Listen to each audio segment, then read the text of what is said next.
গ্রামের শেষ মাথায় জরাজীর্ণ জমিদারের পরিত্যক্ত বাড়িটিকে সবাই লাশ বাড়ি বলে চেনে। এক সময় কোনো এক মহামারীতে ওই বাড়ির সবাই একসাথে মারা গিয়েছিল বলে গ্রামের মানুষের বিশ্বাস।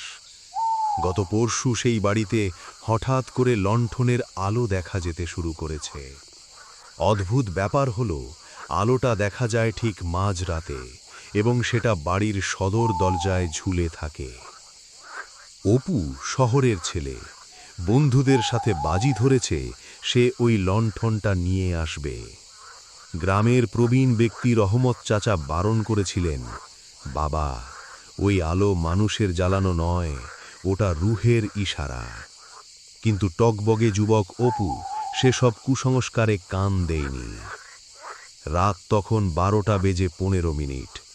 হাতে একটা টর্চ আর মনে অহেতুক সাহস নিয়ে অপু এগোচ্ছে লাশ বাড়ির দিকে।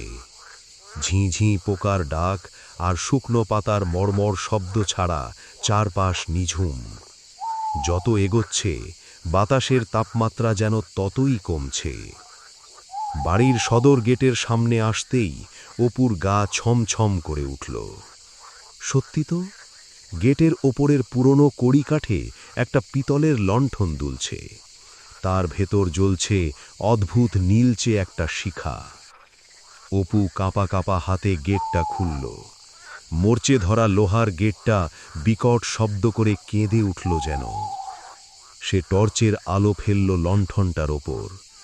লণ্ঠনটা নড়ছে না, যদিও বাইরে বেশ হাওয়া আছে। স্থির অচপল সেই নীল আলো।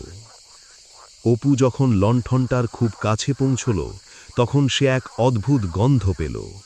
কড়া কর্পূর আর গোলাপ জলের গন্ধ, যা সাধারণত লাশের গায়ে মাখানো হয়। তার কেন জানি মনে হলো চারপাশটা আর উজানপুর গ্রাম নেই, সে যেন অন্য কোনো সময়ে চলে গেছে। হঠাৎ লণ্ঠনের কাঁচের ওপর একটা প্রতিচ্ছবি ভেসে উঠল। অপুর নিজের চেহারা নয়, লণ্ঠনের কাঁচে সে দেখল এক বৃদ্ধাকে।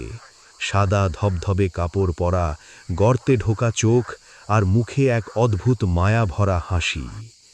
বৃদ্ধা যেন ফিসফিস করে বলল, এসেছিস বাপ, আমার প্রদীপটা যে নিভে যাচ্ছিল। অপুর সারা শরীর হিম হয়ে গেল। সে দৌড়ে পালানোর চেষ্টা করল, কিন্তু পা দুটো যেন মাটির সাথে গেঁথে গেছে। সে লক্ষ্য করল লণ্ঠনের ওই নীল আলোটা এবার তার দিকে এগিয়ে আসছে। লণ্ঠনটা আর কড়িকাঠে ঝুলছে না, ওটা শূন্যে ভাসছে। অপু দেখল লণ্ঠনটার পেছন পেছন আরও অনেকগুলো ছায়া অবয়ব ঘর থেকে বেরিয়ে আসছে। তাদের হাতে কোনো লণ্ঠন নেই, কিন্তু সবার চোখের মনি ওই নীল আলোর মতো জ্বলজ্বল করছে।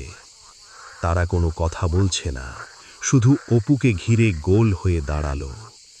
হঠাৎ নীল আলোটা তীব্র হয়ে উঠল। অপু দেখল তার চারপাশের জরাজীর্ণ দেওয়ালগুলো মুহূর্তেই ঝকঝকে হয়ে উঠেছে, যেন কোনো বিয়ের অনুষ্ঠান চলছে। কিন্তু অদ্ভুত বিষয় হলো, মানুষগুলো সব কঙ্কালের মতো শুকনো, আর তাদের পরনের পোশাকগুলো 100 বছরের পুরনো। তারা সবাই অপুর দিকে তাকিয়ে হাসছে, এমন এক হাসি যাতে আনন্দ নেই, আছে শুধু তৃষ্ণা। অপু এবার চিৎকার করার চেষ্টা করল, কিন্তু গলা দিয়ে কোনো স্বর বের হলো না।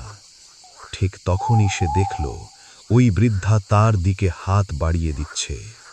বৃদ্ধার নখ হলো লম্বা আর কুচকুচে কালো। লণ্ঠনটা এখন অপুর একদম বুকের কাছে। আগুনের শিখাটা লণ্ঠন থেকে বেরিয়ে অপুর দিকে সাপের মতো এঁকে বেঁকে আসছে। পরদিন সকালে গ্রামবাসী অপুকে উদ্ধার করে, কিন্তু সে আর আগের অপু নেই। সে সদর দরজার সামনে বসেছিল, হাতে সেই পিতলের লণ্ঠনটা। কিন্তু লণ্ঠনটা একদম খালি, ভেতরে কোনো তেল নেই, সলতেও নেই। অপু কাউকেই চিনতে পারছে না। সে শুধু শূন্য চোখে লণ্ঠনটার দিকে তাকিয়ে থাকে আর বিড়বিড় করে বলে, এখনো সময় হয়নি, লণ্ঠনটা জ্বালাতে হবে। গ্রামের মানুষ লক্ষ্য করল অপুর চোখের মণি দুটো সাধারণ মানুষের মতো কালো নয়, বরং হালকা নীলচে হয়ে গেছে। আর মাঝরাতে যখন লাশ বাড়ি থেকে সেই লণ্ঠনের আলো দেখা যায়, গ্রামের কুকুরগুলো করুণ সুরে ডাকতে থাকে। মানুষ বলে অপু এখন ওই লাশ বাড়ির পাহারাদার। সে লণ্ঠনটা নিয়ে কারো অপেক্ষায় থাকে, যেন পরের বার অন্য কেউ এলে তার ওপর এই দায়িত্ব তুলে দিয়ে সে মুক্তি পেতে পারে। উজানপুর গ্রামের সেই লণ্ঠন আজও জ্বলে, তবে সেটা এখন অপুর হাতের লণ্ঠন। সাহস থাকা ভালো, কিন্তু কোনো যৌক্তিক কারণ ছাড়া বিপদের মুখে ঝাঁপিয়ে দেওয়া বীরত্ব নয়, বরং বোকামি। পরিবেশ এবং স্থানীয় মানুষের অভিজ্ঞতাকে সম্মান করা উচিত।